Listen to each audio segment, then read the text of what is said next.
Brought to you by the Every Dollar app. Start budgeting for free today. Recently, my in-laws have moved back in with us for a second time. They've made plenty of poor financial decisions and, again, wound themselves back up living with us again as of the beginning of this month. And we're kind of trying to figure out what we can do to, we tried helping them and they don't really want our help. What was the attempt? Describe the attempt to help. Yeah, so without providing any financial, help to them, we have offered to sit down, help them with the budget. My wife and I have taken the financial peace courses. We're trying to, they did actually say they're going to attend it with me as we are going to re-attend it again. So they're interested in it. We'll see if it happens. I'm in school for finances, so I feel like I'm pretty decent at making a budget. So I'm trying to help them with that. And they shut us down immediately and get pretty upset with us.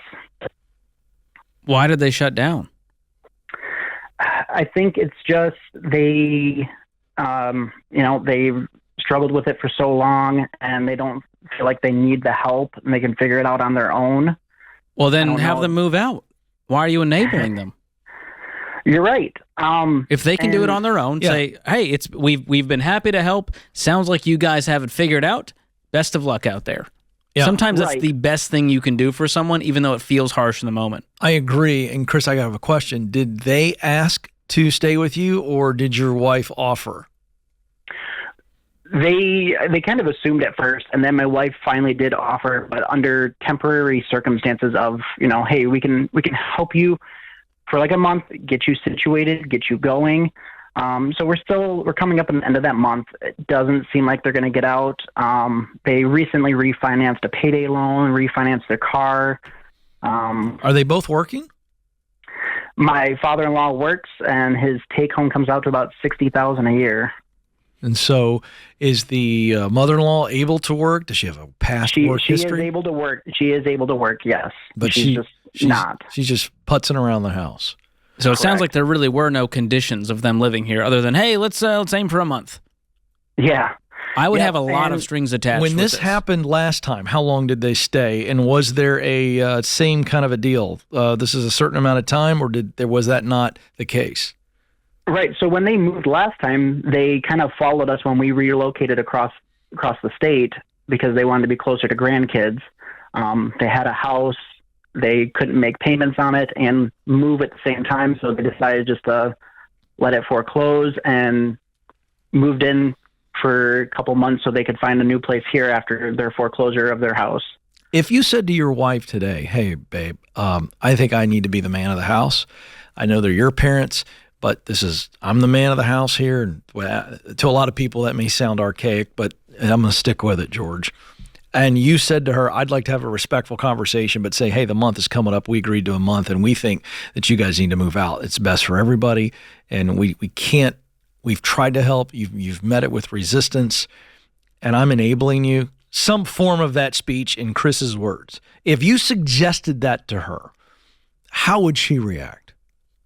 She would obviously, I think she would be upset in the fact that it's her parents. She doesn't want to just throw them out, but she has come to understand, that we're enabling them by doing this. Not, if they're not willing to accept our help, even if they were to stay longer, but allow us to help them with a budget so they can get going in the right direction, it wouldn't be as bad. But the fact that they won't even allow us to help, I definitely think she would understand that. All right, but my point in asking that was, if she's not comfortable with you doing it, is she comfortable doing it?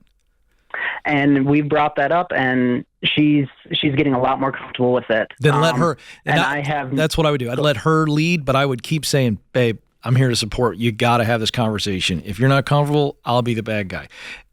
But you've got to you really got to keep that thing going. You cannot, because it's going to end up affecting your relationship.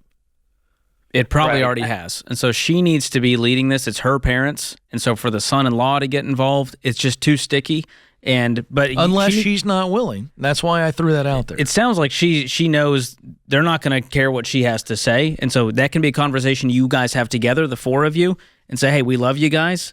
We want to help you get back on track. Here's what it's going to take. Here's the conditions. We want you to be financially independent. You're going to start paying rent. We're going to show you how to budget. You're going to take FPU.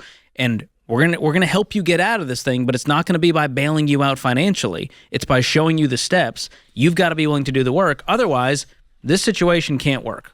I think it's not already. Sorry, George, cruelty. to interrupt. I apologize. I think that I want to point this out and tell me if you disagree, because I want Chris to hear this. I think his wife needs to hear this. I don't see a scenario where this doesn't really ruffle their feathers. It sounds like the parents are like, look, leave us alone. We'll figure it out on our own. Obviously, they don't know how to, and they're not interested in leaving anytime soon. And there is a sense of entitlement. This is now not an entitled, spoiled teenager. These are entitled adults.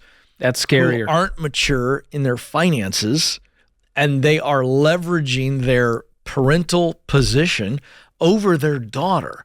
And I don't see how this goes well. Well, this it's might unfair, lead it's to manipulative, it's immature. my point is that I think this is a rip the Band-Aid off. Respectfully, I don't mean like, slash and burn, but I don't see how this goes well at all, other than it frees up Chris and his wife and creates a boundary that needs to be in place. Do you agree with that? Absolutely. I don't think they should be living with them. I understand you guys tried it. You tried to help him once.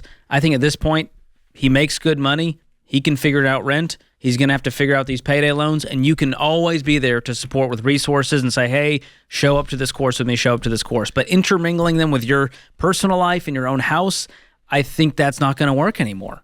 Yeah. And you know what's interesting too, George, that I heard? I appreciate that Chris and his wife wanted to help him do a budget, but you know what? Showing somebody how to do a budget is not enough. If they don't want to do it, no amount of instruction or it's just not going to... They're not experiencing enough pain right now because they're living rent-free. But when you need a roof over your head, Mama's going to work.